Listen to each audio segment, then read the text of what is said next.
Nathalie Marquet avait profité de la présence du professeur Didier Raoult sur le plateau de Touche pas à mon poste, l'émission de Cyril Hanouna diffusée le lundi 24 janvier, pour lui poser des questions sur le vaccin. Et elle avait annoncé une terrible nouvelle. Après son cancer de la prostate qui était guéri, l'ancien présentateur de TF1, Jean-Pierre Pernaut, à qui on venait de diagnostiquer un cancer des poumons, avait fait 4 mini-AVC depuis le début du mois de janvier. Et d'après son épouse, ce serait concomitant à la 3e dose du vaccin. En effet, elle a déclaré « Mon père, 8 jours après le vaccin, il a eu un zona. Jean-Pierre, il a fait 4 mini-AVC depuis qu'il a eu ce vaccin. Et quand je suis à l'hôpital et que je dis au médecin « C'est quand même bizarre, parce qu'on ne trouve pas, on fait tous les examens possibles sur Jean-Pierre pour trouver d'où ça vient, ces mini-AVC, et on ne trouve pas. » Et elle avait précisé « Et à l'hôpital, quand je dis que depuis qu'il a fait ce vaccin, 8 jours après, il a fait les mini-AVC, est-ce qu'il y a un rapport avec le vaccin ?» Et eux, tout de suite, ils me disent « Non, non, non, surtout pas, ça n'a rien à voir. » De plus, elle avait ajouté que le jour où elle s'était fait vacciner, le lendemain, elle avait contracté, elle, le virus, comme sa fille d'ailleurs, même si elle précise qu'elle est pour les vaccins et qu'elle a fait toutes ses doses. Mais elle disait aussi qu'elle s'inquiétait pour son fils, qui venait de se faire vacciner.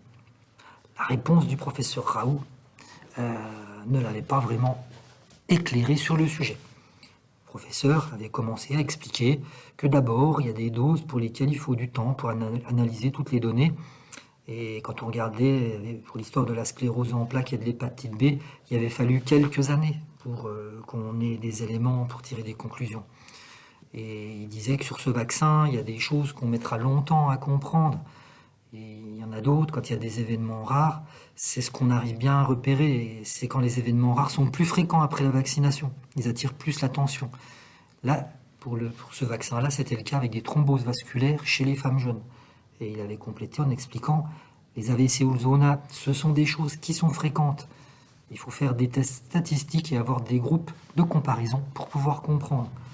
Avant de conclure, la médecine, ce n'est pas une science finie, c'est une science en cours.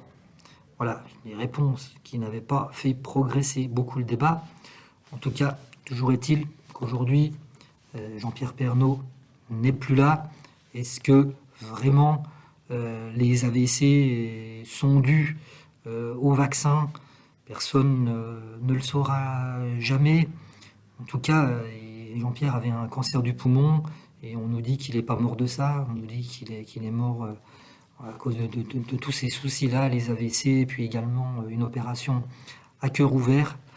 Mais cet échange-là entre Nathalie Marquet et le professeur Raoult, quand on le voit aujourd'hui, effectivement, on voyait l'inquiétude de Nathalie Marquet, elle cherchait à comprendre, elle cherchait à se raccrocher à quelque chose. On n'en avait pas beaucoup su plus, mais voilà, l'issue de toute façon a été fatale. Jean-Pierre, il avait fumé pendant 50 ans, et sa santé était fragile, de cancer, il n'a pas résisté au deuxième. Voilà, c'est très triste et on présente nos condoléances à